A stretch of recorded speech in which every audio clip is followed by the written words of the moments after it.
The theme, Building Resilient Economies for All, speaks directly to our history because resilience is not new to us.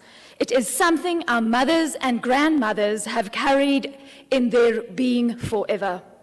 Dit is die vroue van Suid-Afrika wat elke dag brood bak uit niks uit, 'n huis bou uit stof en wat die gemeenskap dra wanneer die regering faal. But Chairperson, today we live in a system where corruption, mismanagement and cadre deployment cripple our economy. Small enterprises, the heartbeat of any resilient economy, receives little to no support. En wie dra die swaarste las? Vrouens, as ma's, as versorgers, as broodwinners. As Olivia Schreiner once said, the woman is the mother of the race, not only of individuals.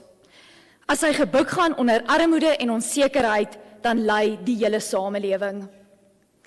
Die statistieke is onmiskenbaar.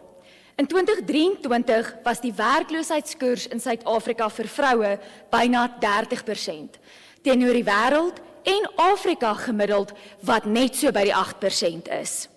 Dit beteken Suid-Afrika se vroue is 3 tot 4 keer meer geneig om werkloos te wees as die wêreld en Afrika gemiddeld.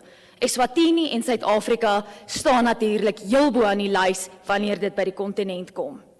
And more worrying still, in mid-2025, the unemployment rate for women in South Africa was 35.9%, compared to the male equivalent of 31%.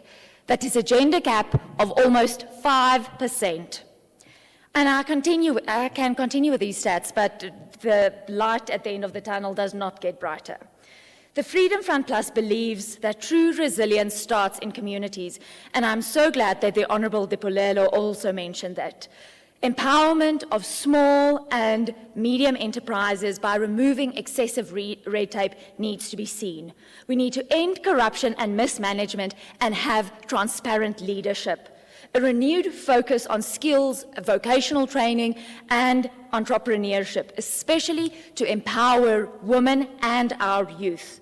And community partnerships that hold hands with the private sector and civil society need to work together to empower where government cannot. Resilient economies are not built on empty promises. They are built on people that take responsibility. Women have always been the pillars of resilience in the country. We salute you. I thank you, Chair.